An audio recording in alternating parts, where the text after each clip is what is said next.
பிரியமானவர்களே, இயேசு கிறிஸ்துவின் நாமத்தில் உங்களுக்கு என் அன்பின் வாழ்த்துக்களை நான் சொல்லிக் கொள்கிறேன். இந்த வருஷத்துல 2வது மாதத்தின் முதல் நாளுக்குள்ளே நாம் வந்திருக்கிறோம். ஆண்டவர் எனக்கு என்ன வாக்குத்தத்தம் தருகிறார் என்று சொல்லி எதிர்பார்க்கிறோம்ல.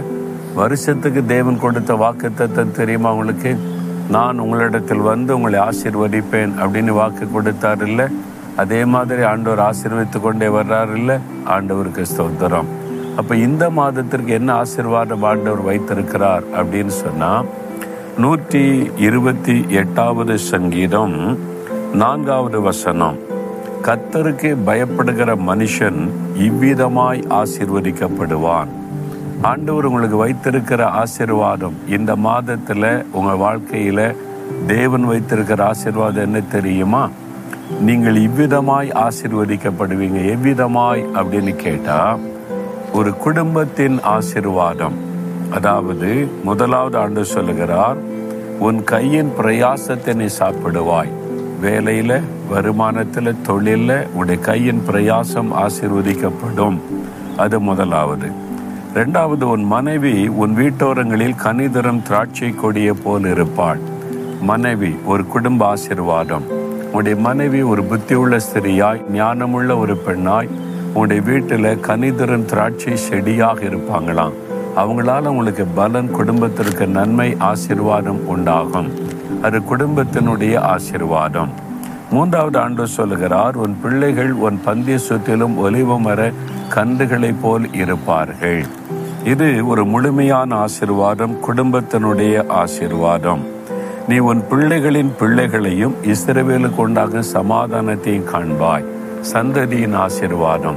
அப்போ இந்த மாதத்தில் தேவன் வாக்கு கொடுக்கிறது, நான் இந்த மாதிரி உன்னை ஆசீர்வதிப்பேன். உன் கையின் பிரயாசம் ஆசீர்வதிக்கப்படும், உன் மனைவி ஆசீர்வாதமாக இருப்பாள், பிள்ளைகள் ஆசீர்வதிக்கப்படுவாங்க, சந்ததி ஆசீர்வதிக்கப்பட்டிருக்கும். அதுதான் தேவனுடைய விருப்பம். உங்கள் குடும்பத்தில் ஏதோ ஒரு குறை, சமாதான குறைவு, அன்பு குறைவு, ஐக்கியம் குறைவு, ஆசீர்வாத குறைவு காணப்படுகிறதா? ஆண்டவர் அதை மாற்றி உங்கள் குடும்பத்தில் ஒரு முழுமையான ஆசீர்வாதத்தை கொடுத்து ஒரு குடும்பத்தை குட்டி மோட்சமாய் ஆண்டவர் மாற்ற விரும்புகிறார். இதை விசுவாசித்து, ஆண்டவரை இந்த ஆசீர்வாதம் எனக்கும் என் குடும்பத்திற்கும் உரியது, நான் அதை விசுவாசிக்கிறேன், நீ சொல்லப்பட்டபடி நான் ஆசீர்வதிக்கணும்னு சொல்லுங்க. அதே சமயத்தில் கர்த்தருக்கு பயப்படுகிற மனிதன், அவருக்கு தான் இந்த ஆசீர்வாதம். கர்த்தருக்கு பயந்து அவர் வழிகளில் நடக்கிறவன் எவனோ அவன் ஆசீர்வதிக்கப்பட்டவன். அப்போ தேவ பயம் உங்களுக்குள்ள இருக்கணும், அவருடைய வழிகளில் நடக்கணும். அதற்கு ஒப்பு கொடுப்பீங்களா? உங்கள் குடும்பத்தை அப்படி நடத்துவீங்களா? பைபிளில் சொல்லப்பட்ட மாதிரி உங்களுடைய மனைவி பிள்ளைகளை நீங்கள் நடத்தணும், நேசிக்கணும், அன்பு காட்டணும், ஐக்கியமாக இருக்கணும். அப்போ கர்த்தருக்கு பயந்து உங்களுடைய வழிகளில் நடக்க என்னையும் என் குடும்பத்தை நான் ஒப்பு கொடுக்கிறேன், நாங்கள் குடும்பமாக உங்களுடைய வழிகளில் நடப்போம் அப்படின்னு ஒப்பு கொடுத்தால் இந்த ஆசீர்வாதம் உங்கள் குடும்பத்தில் உண்டாயிருக்கும். விசுவாசிக்கிறீங்களா? ஆண்டவர் தான் வாக்கு கொடுத்திருக்கிறார். இப்போ நம்ம ஜெபிக்கலாமா?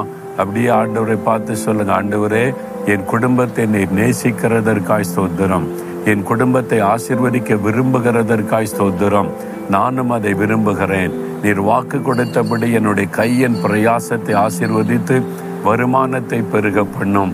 என் மனைவியை ஆசீர்வதித்து கனிதரும் திராட்சை செடியாக நீ என் மனைவியை பயன்படுத்தும். ஆண்டவரே, என் பிள்ளைகளை ஒலிவு மர கன்றுகளை போல் ஆசீர்வதியும். உன் பிள்ளைகளின் பிள்ளைகளை காண்பாய் என்ற வாக்குத்தத்தத்தின் ஆசீர்வாதம் எங்கள் குடும்பத்தில் உண்டாயிருக்கட்டும். இயேசு கிறிஸ்துவின் நாமத்தில் இந்த ஆசீர்வாதத்தை சுதந்தரித்துக் கொள்ளுகிறேன். ஆமேன், ஆமேன்.